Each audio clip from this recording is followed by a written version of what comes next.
Hello, everyone. I'm now realizing I'd forgotten how awkward microphones make me feel, which I think is something people on stage have been feeling throughout the conference. I'm Mark Carrigan. I'm Digital Engagement Fellow at the Journal, and thanks for participating in what's been a great event. A couple of announcements first.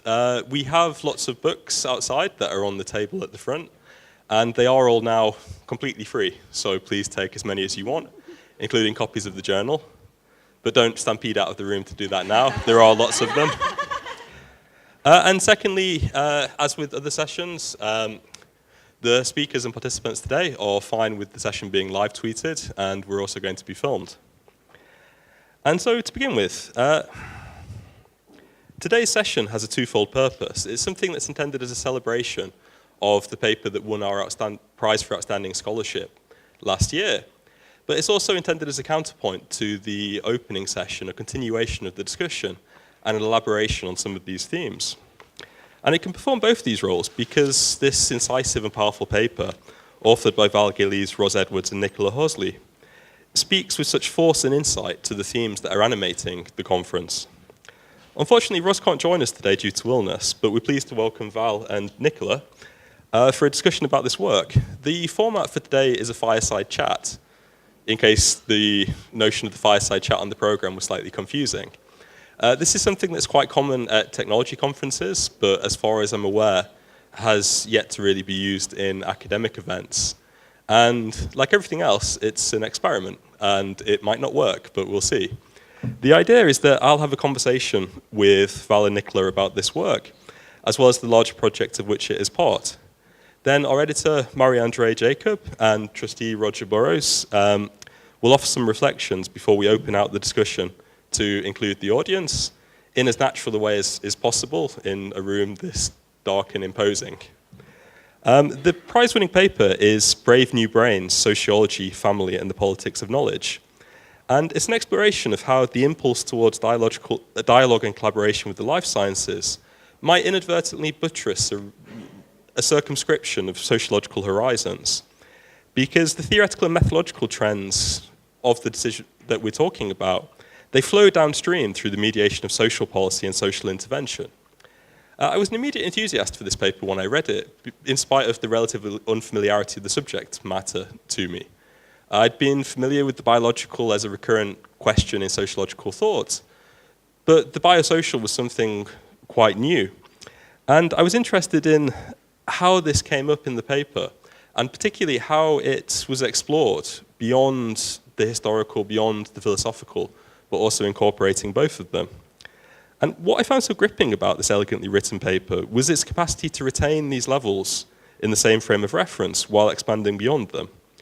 It looks at how the cultural influence of popular biology can converge with the intellectual prestige of the life sciences to support a politics many in this room would object to. A politics which remains opaque if we reduce the issue of the biosocial to methodological or theoretical considerations. And the conception of the social we intellectually endorse, I think it highlights, might nonetheless get chipped away at through the accumulating consequences of our practical decisions. And in essence, going back to the themes from the opening session, what happens to the social when we work across these frontiers? And how do intellectual changes contribute to the reconfiguration of social realities? And though the paper is concerned with the biological and the biosocial as a frontier of sociological inquiry, it immediately resonated with me and my work on the digital. And I think there are parallels we can draw between these frontiers, and this paper opens up some of the really crucial questions we can ask about what happens to sociology as a discipline and the sociological as a sensibility and a mode of inquiry when we're working across these frontiers, when we're working at boundaries, when things are being reconfigured. Because in this case, I think the parallel to the digital comes because the challenge of transactional data, what's often called big data, invites and incites projects of disciplinary transformations, ones which, again, have important ramifications downstream from the original intellectual inquiry. Ones that are susceptible to sociological analysis, yet in the case of digital data, too rarely actually subject to it. And much as the embrace of the biosocial risks leaving us with an eviscerated conception of social life, In a world of big data, people begin to be reduced to the behavioral traces that register on digital platforms. And I'm sure there are other frontiers as well, and this is one of the things that we're hoping the panel today will be a way of discussing, and the fact I've slipped into calling it a panel and not a fireside chat is quite telling. What are the risks of undisciplining? We've talked a lot about why it's exciting, why innovation can flow from undisciplining, but what is at stake? What can we risk while we do this?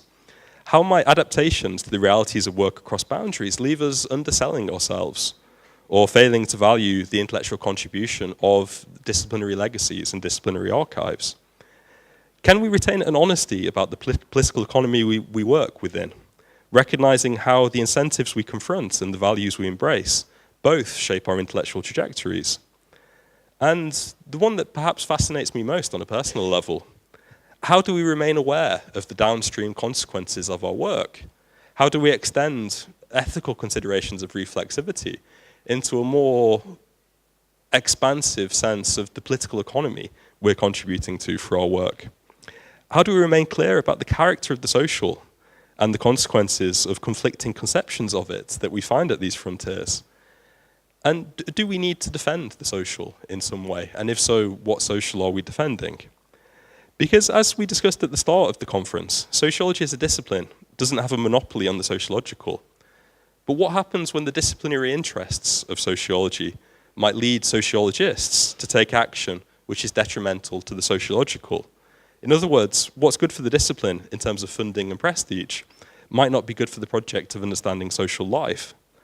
And what does this mean for undisciplining? And what resources can we find in sociological thought to negotiate these challenges? And these are just some of the issues I hope we'll touch on in today's fireside chat. But the place to begin is to talk to the authors about the paper and how it came about. And so to awkwardly segue into an interview format, could you tell me to begin with how this paper came about and how it fits into your larger research project? Okay. Well, first off, I want to say, huge thanks, Mark, for that introduction, because that was great. And I don't think, when we wrote the paper that we ever really thought it would be that well received. So it's been a really, nice surprise, and it's great to be here and, to be doing this. Although this is really quite scary as well, I've got to say. I suppose if we were going to give a really, a proper context to the paper and also to the research, then I think we probably need to go right the way back to the early 1990s when parenting suddenly starts to become a thing. And it becomes a thing in a way that it wasn't really before. It becomes kind of reconfigured as part of the whole sort of the individualisation and the responsibilisation project of New Labour's Third Way. So it then ends up becoming redefined as a skill, as a sort of technical skill that you need to learn. And it's seen then as determining children's future life chances. So it's tied to future outcomes. And the idea is that, if you parent well, then your child will grow up and have a happy and a productive life. If you parent badly, then your child will end up on benefits, unemployed, in prison. And then there's a sort of a flip in terms of, the causal, kind of reverse causality then, because if you are poor and disadvantaged, then it's your fault, because you should have parented more like the middle classes and had a successful child. So certainly I was looking at that in terms of the politics of parenting at the time, so was Ros. And we were trying to engage with it quite critically and to show, just what the consequences of this approach was in terms of, hiding all of the social and the structural, determinants of children's life chances, of inequality. It was used a lot around in terms of a discourse of social mobility. And we started to see at that point as well a resurgence of attachment theory, which was then at the time starting to be embroidered with neuroscientific language. And it was interesting because it was quite a different kind of attachment theory to the one that was originally, back in the 1950s, that was conceived of by Bowlby. Because Bowlby's idea of attachment was more presenting the baby as biologically predisposed, really, to make an attachment with the mother. So it was around, the importance of attaching and, to be able to support normal development.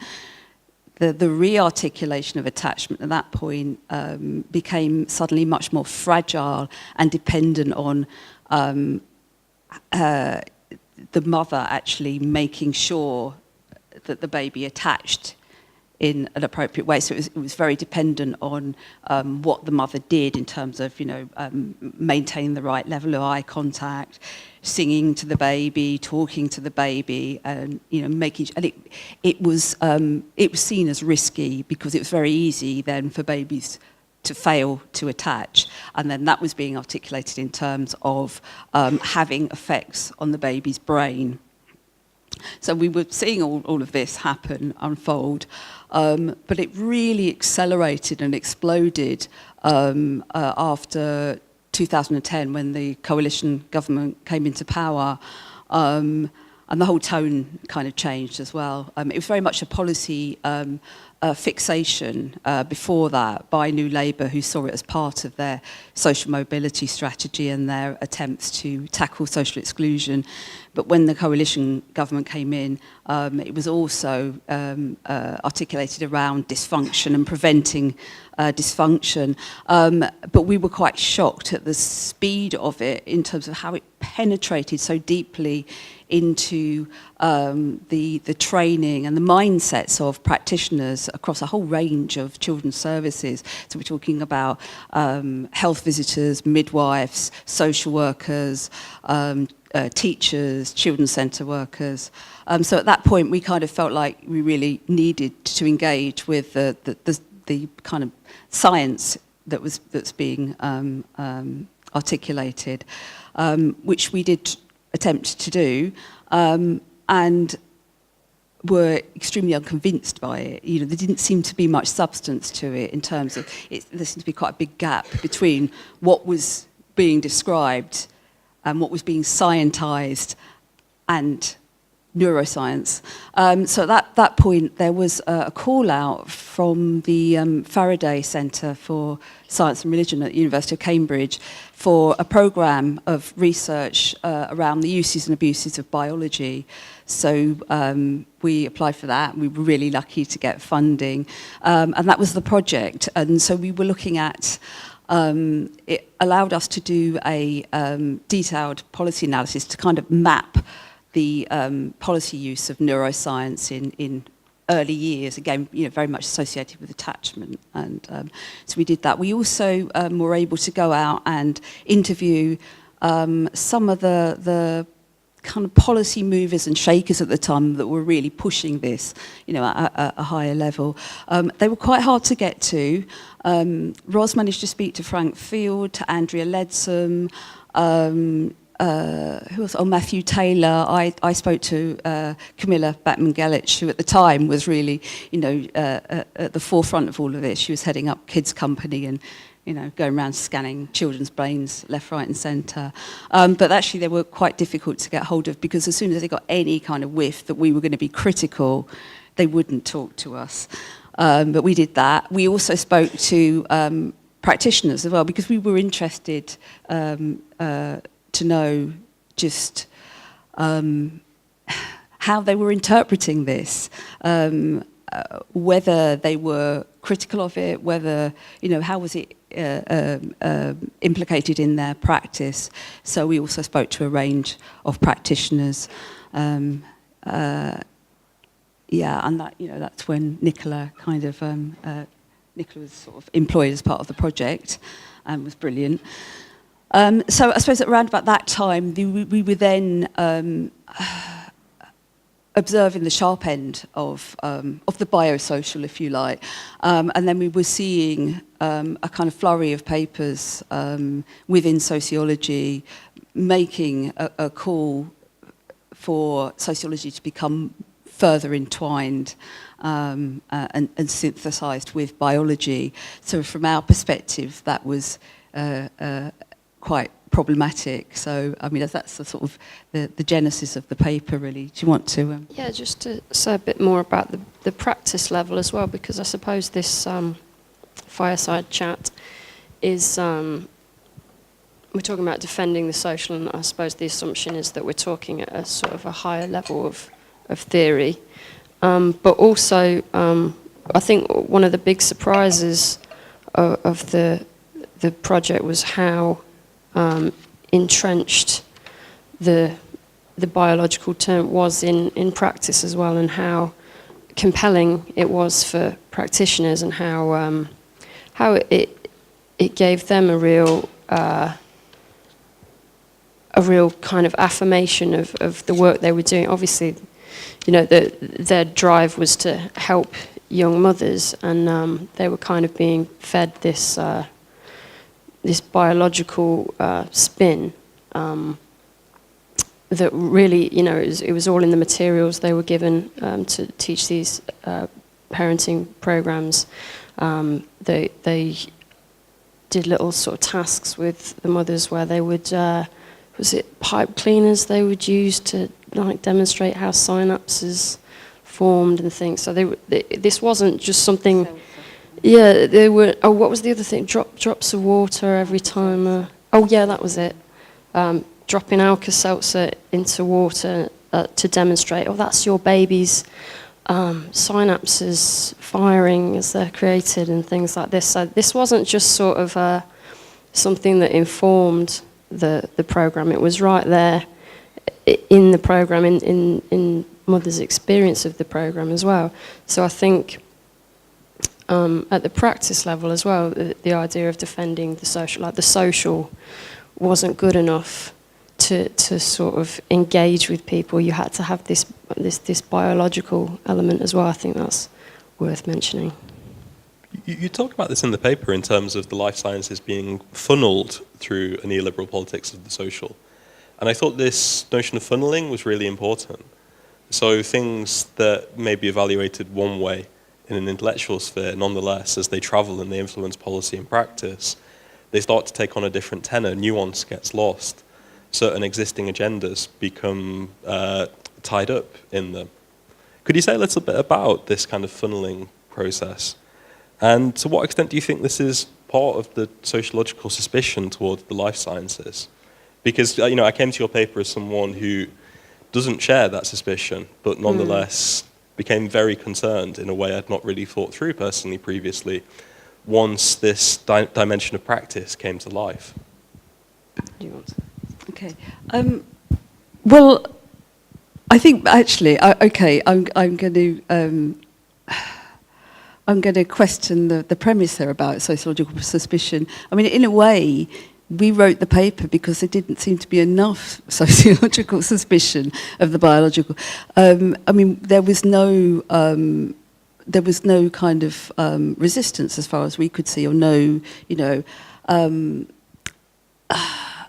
It was written.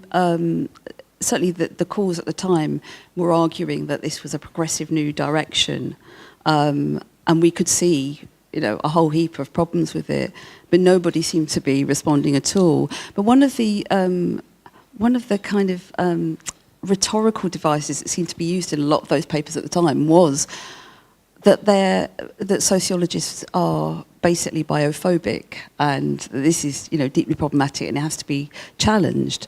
But I don't think that's true at all. I don't think sociologists are biophobic, but I think, you know, there's a necessary suspicion, and maybe it's mixing suspicion up with critical analysis, really. But yeah, I don't know. Do you want to? Yeah, I mean, maybe to like broaden that point out a bit. When I looked again at the paper, on the first page we quote Fuller, who said, well, I'll read the quote.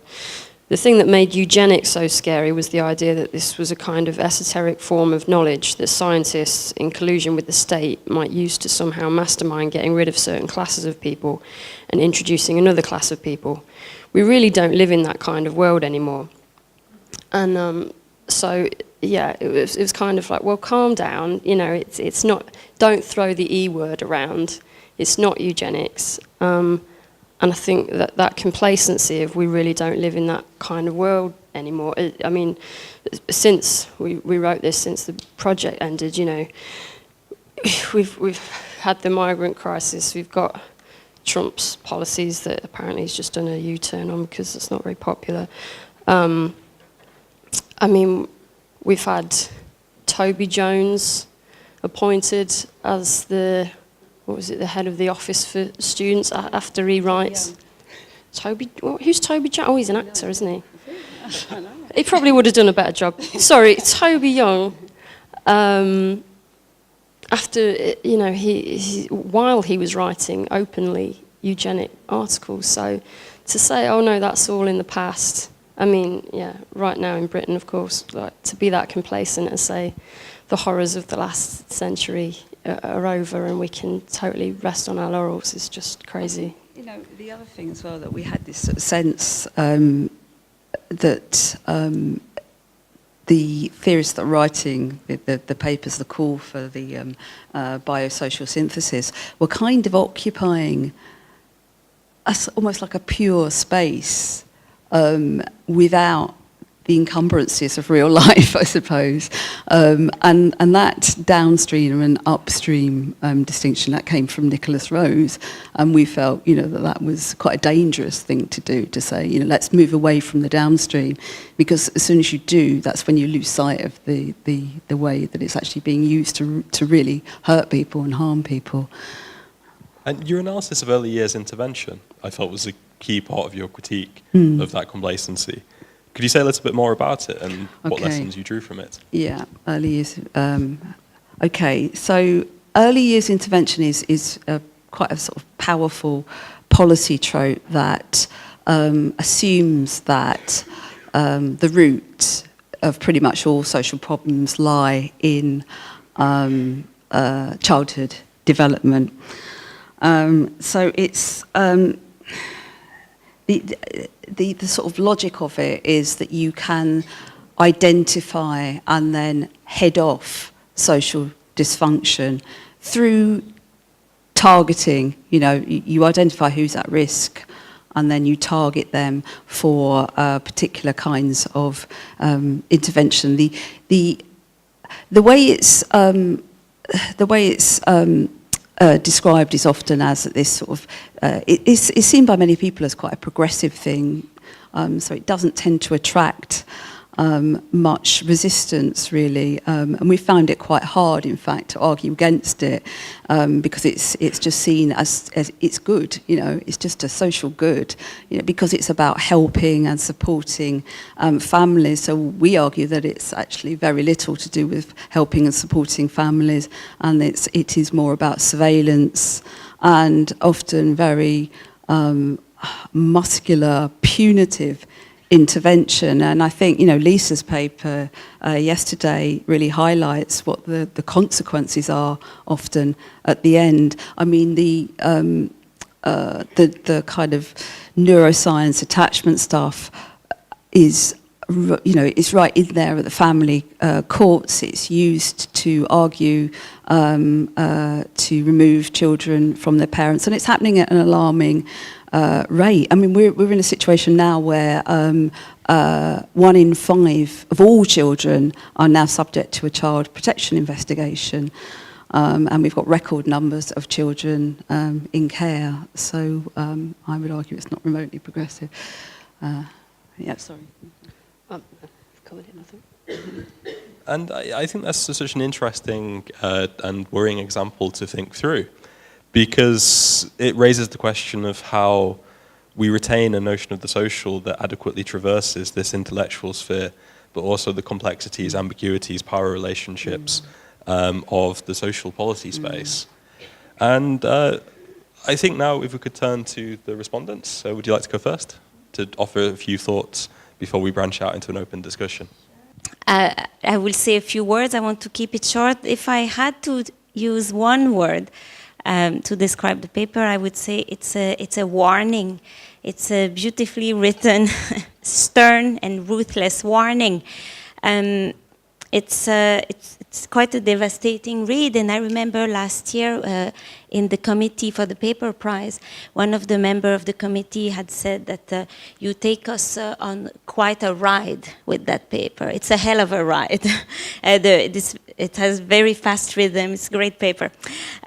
But yeah, it shows really striking illustrations how the biosocial as a synthesis of life sciences and the social is not just the incremental combination of perspectives or accumulation of data.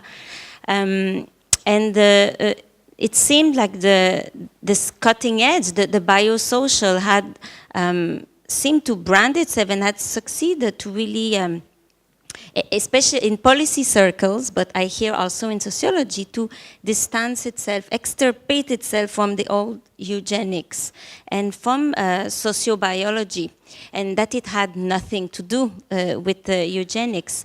So if sociobiology was based on the idea that nature can explain nurture, then the new biosocial makes those grandiose claim that nurture can change nature. So it's quite powerful. It attracts funding, it's powerful, it's helpful, and it's cruel. So I'll get back to cruelty later. But again, so as you talked about, there's this undeniable familiarity between the biosocial and sociobiology. Etymologically, it's there as a reminder. But we know it's never just about etymology. About the risks of sociology being enrolled or recruited by the life sciences. We've been thinking about what is sociology, what is the sociological during the conference, but you've talked about it a little bit and answering the first question, thinking about the tools, the apprentices, the backstage negotiation of sociology and its enrollment by the life sciences. That was very interesting when you said you interviewed people who are behind this. So the question we can ask is what kind of sociological is being enrolled or recruited here? Who are the kinds of sociological coalitions? Who are involved in those disciplinary ventures? Who represents, who speaks for sociology and for sociological thinking? Who are the poster boys and the poster girls for this kind? Because again, as I said, it's powerful. I'm sure it's very attractive. It attracts probably a lot of people. And as mentioned yesterday in one of the panels, someone said it was on the stigma panel, we need to follow the money and see what happens backstage. And I was thinking of Laura Nader, legal anthropologist, who made the injunction a few decades ago that anthropologists need to study up. You know, we need to look at what's happening the grassroots, but if we want to understand power and justice and injustice, so she wrote this paper, Up the Anthropologist. So that's what you did. It's less in the paper, but it was great to hear about all the research you did. So I think the paper is also an invitation to look at really the backstage of all this, those powerful coalitions. As I said, what kind of social is represented here? So there's contradictory use of the social and significantly contradictory use of the maternal. I think the paper is about, we say parenting, but your examples, it's about mothering.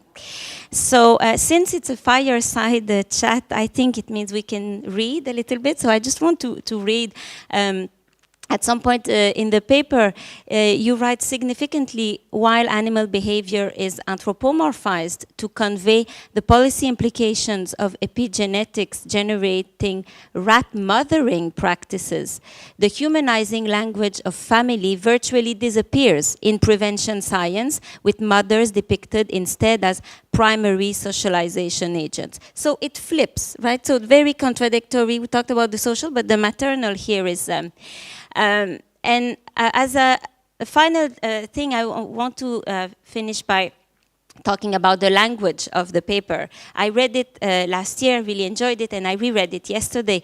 And I saw how effective you work with language, not yours necessarily, but how you depict the language of your field. You really don't spare us. You don't make it palatable, and you don't massage. It's hard. It's not gentle, and it's hard to hear. So. There's a section in the paper, the profusion, really like an orgy of newspeak, novlangue of rational choice and law and economics. So a language of tools of self-optimization, talking about child rearing being an action and skills acquisition. Parents are urged to carefully consider and plan how they might touch, maintain eye contact, talk and play with their children for maximum effect. Early home learning strategies are promoted as aspirational action. I mean, the paper is full of this newspeak. So it's really those developments in epigenetics are really allowing for the selling of those optimal interventions. So with the hope that nurture can change nature. And here's the cruelty that I want to finish with. The language is cruel, and you talk about Lauren Berlant, but it also reminded me of novelist Milan Kundera, who talks about innocence as having a cruel smile. So I really thought those well-meaning, hopeful, helpful, for the best, there's a cruel smile in this. So I want to just finish by reading just one sentence in your paper, and then I'll pass on to Roger. So you write, thus, for the mother in the crosshairs of early intervention programs, the careful adherence to optimal parenting is sold as a realizable future investment, bypassing the structural and social conditions that will almost inevitably seal her children's fate. Thank you so much for the paper.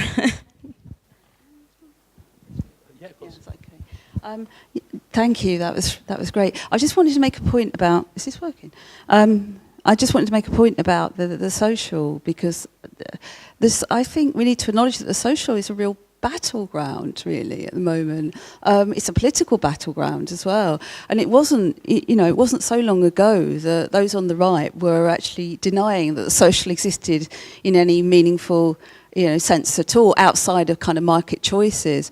But that seems to have really shifted now, and we have this kind of attempt to colonize the social, in a sense, and to use it to shape and to control people. And I think it's just it's an interesting version of the social, and that was partly what we were trying to get at in the paper, because what we see, and this is a point for sociology more generally as well, is I think we've kind of moved over to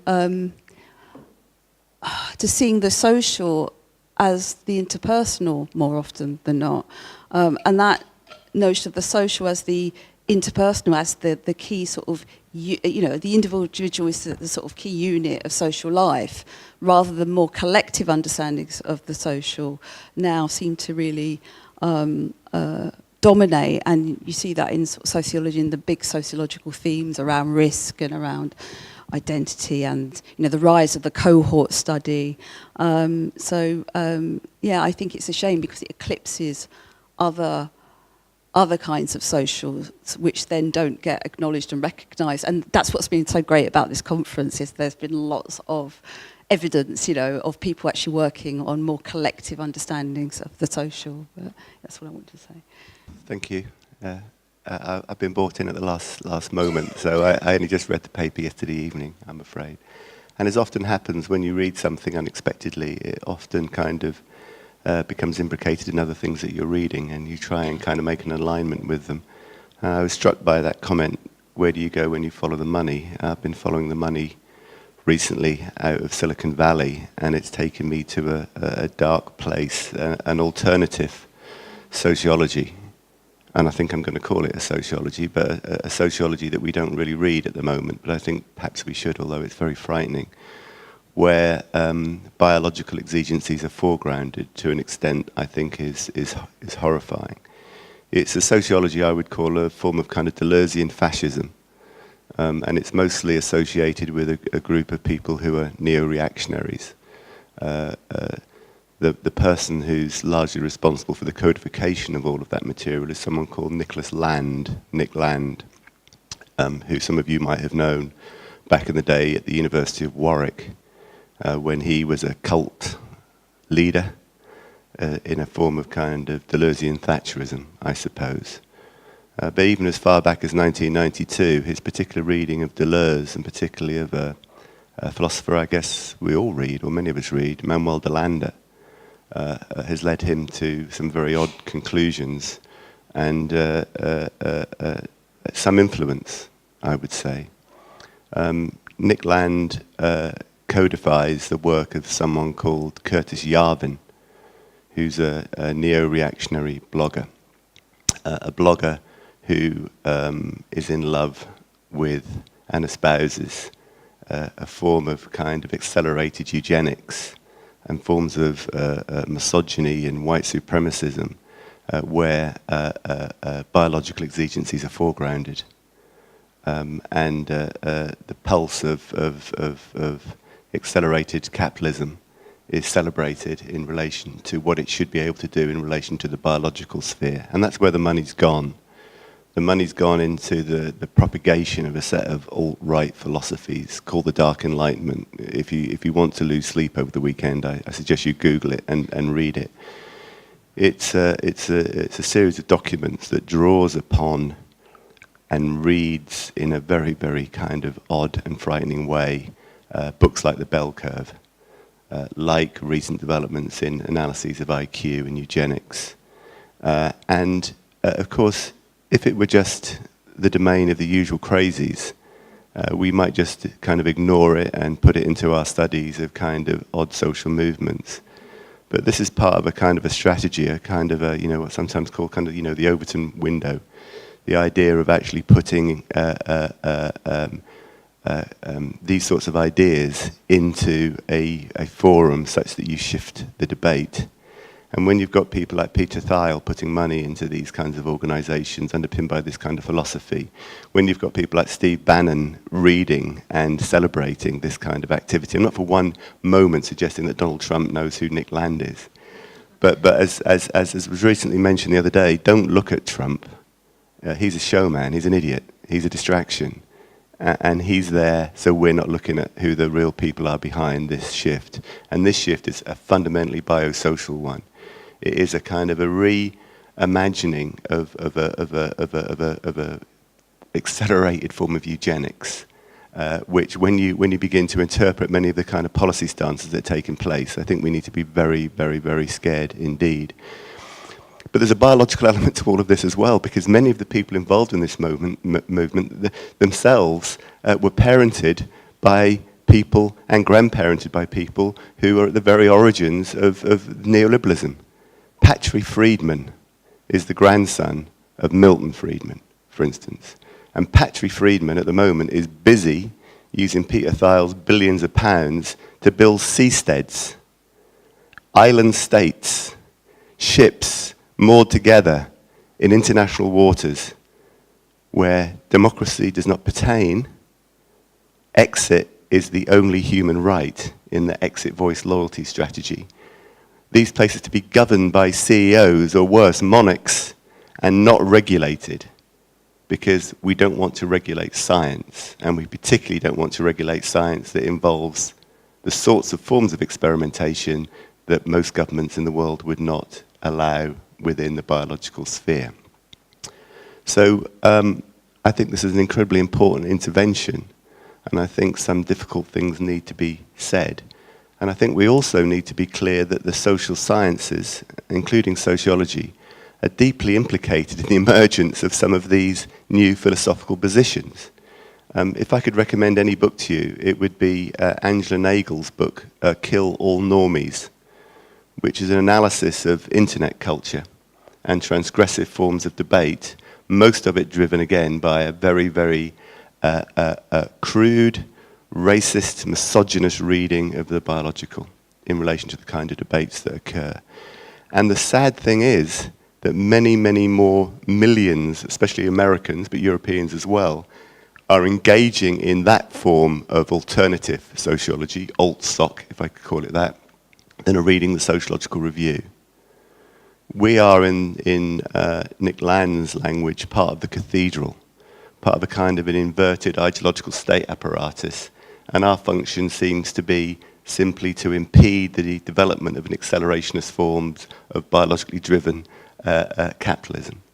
And we're in a minority now. I think it's a very scary place to be. Our own sort of self-referential work, our small body of interactions that we have, the small sphere of influence that we have, means that perhaps we haven't attended to the forms of Deleuzean fascism that have taken root within much internet culture, and which has found its way into mainstream US government policy.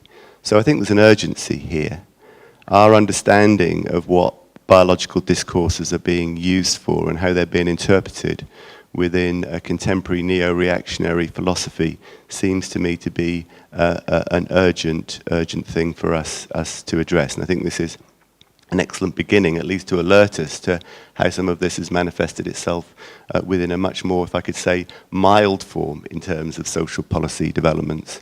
Because there are people out there who have much, much, much, much greater aspirations to foreground biological impulses in terms of a restructuring of social forms on a global scale.